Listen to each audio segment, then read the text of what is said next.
ესე იგი, ხვალ არის 30 აპრილი. მნიშვნელოვანი თარიღია, დღე როცა თანამედროვე ქართული არმიის ისტორია იწყება. და რადგან დღეს არის ოთხშაბათი და ჩვენი ტრადიციული ეროვნული არქივის რუბრიკის დღე, ამ თემის გვერდისავლა უბრალოდ შეუძლებელი იქნებოდა, მით უმეტეს როცა არქივი გვაძლევს შესაძლებლობას არა მხოლოდ აღვნიშნოთ ეს თარიღი, არამედ დავინახოთ რეალურად როგორ იბადებოდა ქართული არმია, რა რესურსით, რა პირობებში და რა გამოწვევების ფონზე. დღეს სწორედ აი ამ ისტორიას გავყვებით ჩვენ ერთად თანამედროვე ქართული არმიიდან დავბრუნდებით მის საწყისებთან, იქ სადაც ყველაფერი გაცილებით რთულად იწყებოდა. მოდი გადავინაცვლებთ ან ეკრანთან მინისტუდიაში კი და უკეთ გაჩვენებთ იმ ფოტომასალას, რომელსაც საქართველოს ეროვნული არქივი ინახავს. ჩვენ უნდა აღვნიშნოთ, რომ 1990 წლის დეკემბერში საქართველოს რესპუბლიკის უზენაესი საბჭოს დადგენილებით საქართველოს შინაგან საქმეთა სამინისტროთან შინაგანი ჯარები ეროვნული გვარდია შეიქმნა. ქართული არმიის შემდგომი განვითარება კი ეროვნული გვარდიის საფუძველზე მოხდა უკვე 1991 წლის 24 აპრილს, როდესაც საქართველოს მინისტრთა კაბინეტმა განკარგულება გამოსცა, რომელიც წვევამდელთა სავალდებულო სამხედრო სამსახურში გაწვევას ეხებოდა. რაც შეეხება 30 აპრილს ეს არის არმიაში გაწვევის ოფიციალურად დაწყების თარიღი. სწორედ ეს დღე გახდა თანამედროვე ქართული ჯარის დაარსების ათვლის წერტილი და ამიტომაც ყოველი წლის 30 აპრილს ჩვენ განსაკუთრებულად აღვნიშნავთ. დღეს ეროვნულ არქივთან ერთად მე მინდა გამოგზაუროთ კიდევ უფრო ძველ ეპოქაში, მე-20 საუკუნის დასაწყისში საქართველოს ეროვნულ არქივში დაცული დოკუმენტები და ფოტომასალა. ახლა ჩვენ მოგცემს იმის შესაძლებლობას, რომ დეტალურად დავინახოთ რა რესურსი ჰქონდა მაშინ თითქმის 1 საუკუნის წინანდელ ქართულ არმიას და რა იყო საერთოდ ქართულ სამხედრო არსენალში. ეს მაინტერესებდა სწორედ როგორ გამოიყურებოდა და ძალიან მრავალფეროვანი იყო. თუმცა რთული ისტორიული ფონის გათვალისწინებით რაც იყო, ძალიან ცოტახნიანი დამოუკიდებლობა, შემდეგ ოკუპაცია, ალბათ ამ ეპოქას გვაჩვენებთ, ხო? ამ ეპოქას გაჩვენებთ და პირველი რესპუბლიკის არმია ხშირად აღიქმება როგორც აი თითქოს სუსტი და მოუმზადებელი ძალა, თუმცა არქივები სხვა სურათს გვაჩვენებს. ჯარი, რომელიც პრაქტიკულად ნულიდან იქმნება და პარალელურად ცდილობს თანამედროვე სამხედრო სტანდარტებს აუწყოს ფეხი, 1918-21 წლებში ქართული არმია იყენებს როგორც იმპერიისგან დარჩენილ იარაღს, ასევე უცხოურ ტექნიკასაც, რომელიც ეტაპობრივად ემატება შეიარაღებას. ეს არის პერიოდი, სადაც ერთ სივრცეში თან არსებობს ძველიც და ახალიც საბაზისო შაშხანებიდან ჯავშან ტექნიკამდე და საერთოდ ავიაციამდეც კი. და დღეს ამ კადრებით ვხედავთ არა მხოლოდ ტექნიკას, არამედ პროცესს, მთელ ამ პროცესს, როგორ იქნებოდა არმია რეალურ დროში. ნახოთ პირველი კადრი, რომელიც გვაბრუნებს საწყის ეტაპზე. აი ეს არის მთავრობის სასახლის ეზოში გადაღებული ფოტო, იქ მდგომი ქართველი სამხედროები, მათ ხელში არის მოსინის შაშხანები და ნაგანის რევოლვერები, იმ დროისთვის ყველაზე ხელმისაწვდომი და გავრცელებული იარაღი იყო სხვათა შორის და ეს არის არმიის საწყისი, ანუ საბაზისო აღჭურვილობა, რითაც პირველი ნაბიჯები იდგმება. შემდეგი ფოტოც ვნახოთ თუ შეიძლება. კი ბატონო, ეს არის უკვე აქ უკვე ჩანს არა მხოლოდ იარაღი, არამედ მისი გამოყენების პროცესი. ქვეითი ნაწილები გადიან წვრთნას, ისევ მოსინის სისტემის შაშხანებს ვხედავთ, თუმცა უკვე აქ დამატებულია ლუისის მსუბუქი ტყვიამფრქვევი. აი თუ შეიძლება უფრო ხო აღმენიშნო, რომ დამატებული არის ტყვიამფრქვევი. და ეს მიუთითებს იმ ცდილობაზე, რომ არმია მიუახლოვდეს იმდროინდელ თანამედროვე ტაქტიკურ სტანდარტებს. შემდეგ კი უკვე კადრში ჩნდება უფრო მძიმე შეიარაღება, ეს არის მაქსიმის ტყვიამფრქვევი, ნახეთ ამთან როგორ გამოიყურება სტაციონარული, მასიური და მაღალი სროლის ტემპის მქონე სისტემა, რომელიც თავდაცვისა და პოზიციური ბრძოლის ერთ-ერთ მთავარ ელემენტს წარმოადგენდა სხვათა შორის. ხო, ეს ძალიან საინტერესო არის, ცალკე ალბათ ამის ისტორია. ეს ხომ არ არის მხოლოდ იარაღი, ეს ყველაფერი ალბათ აღწერს საინტერესო არის დიპლომატიური მოლაპარაკებების შედეგი, თუ რა გზებით ხდებოდა ეს იარაღი, ალბათ ეს კიდევ ცალკე ისტორია, რომელზეც ახლა რასაკვირველია ვერ ვისაუბრებთ, იმიტომ რომ ძალიან დიდი თემა არის, თუმცა ისტორიას არაჩვეულებრივად ასახავს და ძალიან საინტერესო არის ეს ყველაფერი.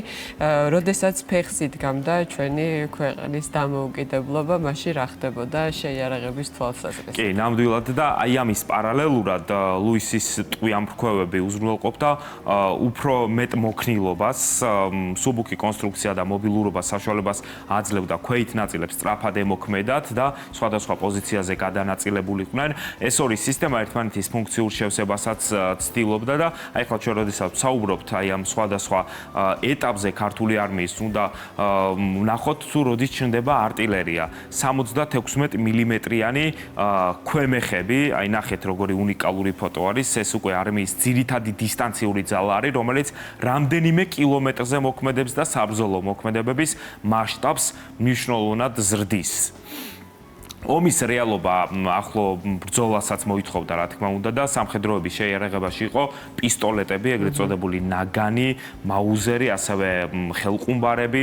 ეს არის ინდივიდუალური თავდაცვისა და სწრაფი რეაგირების იარაღები, რომლებიც ფრონტის წინა ხაზზე გადამწყვეტ როლს თამაშობდა და აი ამის ფოტოს ხედავთ ახლა ჩვენ სწორედ. შემდეგი კადრი კი სრულიად სხვა ტექნიკურ დონეს გვიჩვენებს. ჯავშან მატარებლებს. ნახეთ, რკინიგზაზე მოძრავი შეიარაღებული პლატფორმა, რომელიც ერთდროულად ასრულებდა როგორც ტრანსპორტის ფუნქციას, ასევე საბრძოლო ერთეულის ფუნქციას და საკმაოდ მნიშვნელოვანი დატვირთვა ჰქონდა მას ქართულ არმიაში. აუ, ეს არის ოკუპაციამდე პერიოდი მთლიანად? კი, ეს არის ოკუპაციამდე პერიოდი 1918 წლიდან 1921 ჩვენ დამოუკიდებლობის პერიოდი არის ეს, კი ბატონო, მცირეხნიანი დამოუკიდებლობის პერიოდი არის. თუმცა ვნახავთ სხვა ფოტოებსაც, მათ შორის არქივში ჩანს მოტოციკლებიც და ეს არის ძალიან საინტერესო, რომლებიც ჯავშნოს ან ავტომობილთა დანაყოფებთან ერთად იყო დაკავშირებული და ეს მიუთითებს მობილობის გაზრდის მცდელობაზე, თან როდის ერთი საუკუნის წინ, თამთა აი ეს სწრაფი გადაადგილება, კავშირის შენარჩუნება და ოპერატიულობა. და ერთ-ერთი ყველაზე მნიშვნელოვანი კადრი ოკუპაციის შემდეგ პერიოდს ასახავს, აი რაც მკითხე ოკუპაციის შემდეგ, კი ბატონო, ეს არის რუსულ ძალებს თბილისიდან რომ გახავს ქართული არმიის ბრიტანული წარმოების ტანკები, რომელსაც ერქვა მარკ მე-5. და სხვათა შორის საკმაოდ რთული ტექნიკური მახასიათებლები ჰქონდა ამ მარკ მე-5-ს და ამიტომაც იყო რომ რუსების ინტერესი გამოიწვია და გაქონდათ ის. ვნახოთ შემდეგი კადრიც, რომელშიც ჩანან უკვე ქართველი მფრინავები აეროპლანის ფონზე. ეს უკვე ავიაციის ჩამოყალიბების მცდელობა არის, არმიის განვითარების ახალი ეტაპი, თუმცა ეს პროცესი მარტივი არ ყოფილა. ერთ-ერთ კადრში, რომელსაც ახლა ჩვენ ვხედავთ, ჩანს ჩამოვარდნილი სამხედრო თვითმფრინავი, აი ამ შემთხვევას ემსხვერპლა მაიორი ნიკოლოზ მაკაშვილი, რაც გვახსენებს, რომ ეს ისტორია მხოლოდ ტექნიკის არ არის, ადამიანების ისტორიაც არის და ეს ისტორია მხოლოდ წარსულში არ რჩება.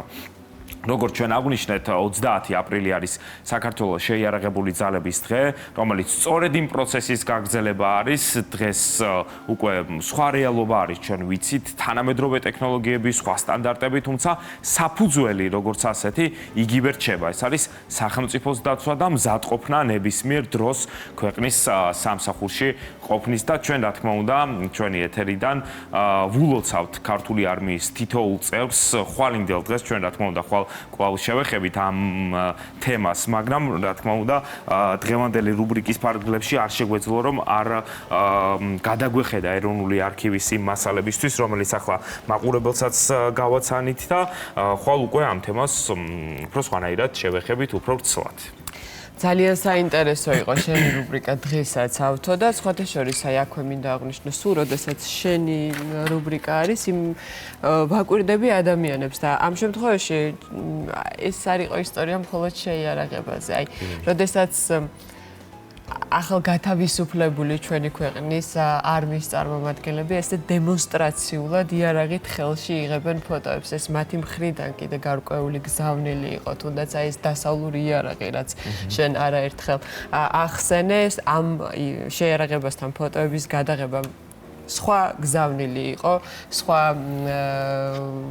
სათქმელი იყო მათი მხრიდან და ეს ფოტოები ამ ხრივაც ძალიან საინტერესოა, გარდა იმისა, რომ შეიარაღების შემოსვლის წყაროები, ისტორია, მაშინ რა ქონდა ქართულ არმიას, აი შემართებასაც აჩვენებს და ამ დემონსტრაციულობას, რაც თან სდევს ამ ფოტოებს, პოზირებენ ამ შეიარაღებას.